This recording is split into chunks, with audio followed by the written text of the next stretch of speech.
कोहली ने अश्विन के Instagram chat show रैमनेश with ऐश में 2012 में बांग्लादेश में हुए एशिया कप में पाकिस्तान के खिलाफ खेली गई 183 रनों की पारी को याद किया। कोहली की 183 रनों की पारी की वजह से भारत ने वो मैच 6 विकेट से 13 गेंद रहते जीत लिया था और यह पारी उनके लिए गेम चेंजर साबित हुई। Right.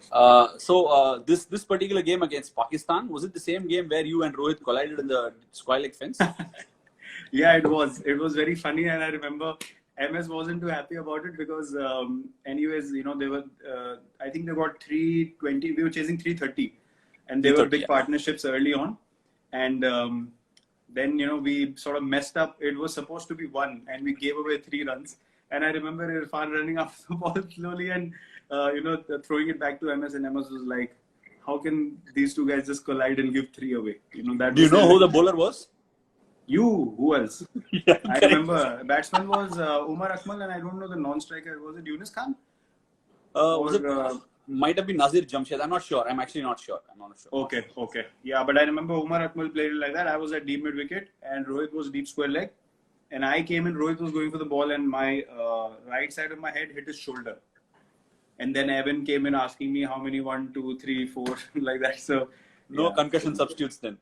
No, not at all. That would have been strange. But I don't think that it was that serious. It was just, in the heat of the moment where you're going for the ball and then you don't, suddenly 5 minutes, you don't realize where you are.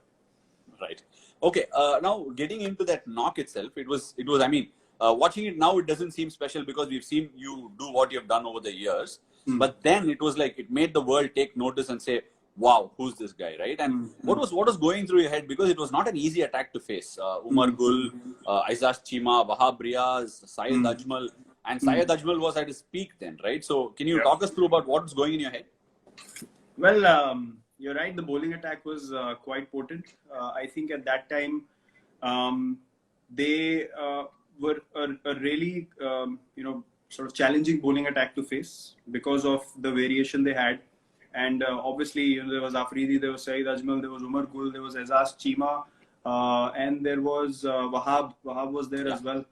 Then Hafiz used to bowl in between. He got Gauti out in the first over, if I remember. And I walked in at 3. So it was high pressure game. Plus, Bangladesh wickets, it was sort of dry early on. Then the dew settles later. But I think for the first 20-25 overs, it was quite in their favor as far as conditions are concerned. But I clearly remember I was just happy batting next to Paji. That was his last ODI game, as it turned out to be. He scored 50. We got 100 partnerships, so that was a memorable sort of anecdote for me. It will always remain like that. But yeah, as I said, Ash, you don't really. The only intent is to make the team win. And in that process, you start realizing more about your own game. That yes, against any team in the world, any bowling attack, I can go the distance and I can make my team win. That realization, luckily for me, happened while playing those games and not, just thinking about them outside and, just hoping that they would happen. They naturally just happened because I was constantly boosting myself up to want situations like that. And I think that game turned out to be a game changer for me, as you rightly said. It was a Sunday, I remember. India, Pakistan, the whole country is watching, and suddenly everyone takes notice of what's going on. So yeah, I fondly remember that game. The chase was tough. Rohit played a brilliant innings. I think he got 60 odd. And in the end, MS and Raina finished. And we finished, I think, 3 overs to spare or something like that, chasing 330, which was quite memorable for me. But yeah, I constantly remember that game fondly. And you spoke about Syed Ajmal, and he was at his peak. And I clearly remember we played a T20 World Cup in Sri Lanka, if you remember, before that. Correct, yeah.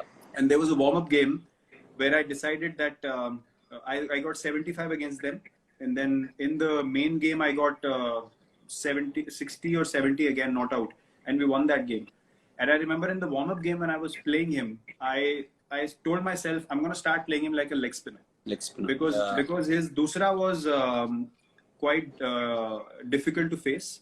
And his off-spinner was not that lethal. So I said, I'm going to try and hit him over covers consistently. And it just paid off. And as soon as I negated his dusra, then, the potency of his threat became lesser and lesser. And even in that game, if you remember, I scored most of my runs against him through the offside. And I just kept doing that, kept wanting to hit against the turn as well, whatever turn he was getting through the pitch. But my only aim was I'm gonna make him unsettled with his dusra. He should fear not bowling the dusra to me. Then I'm on top of my game.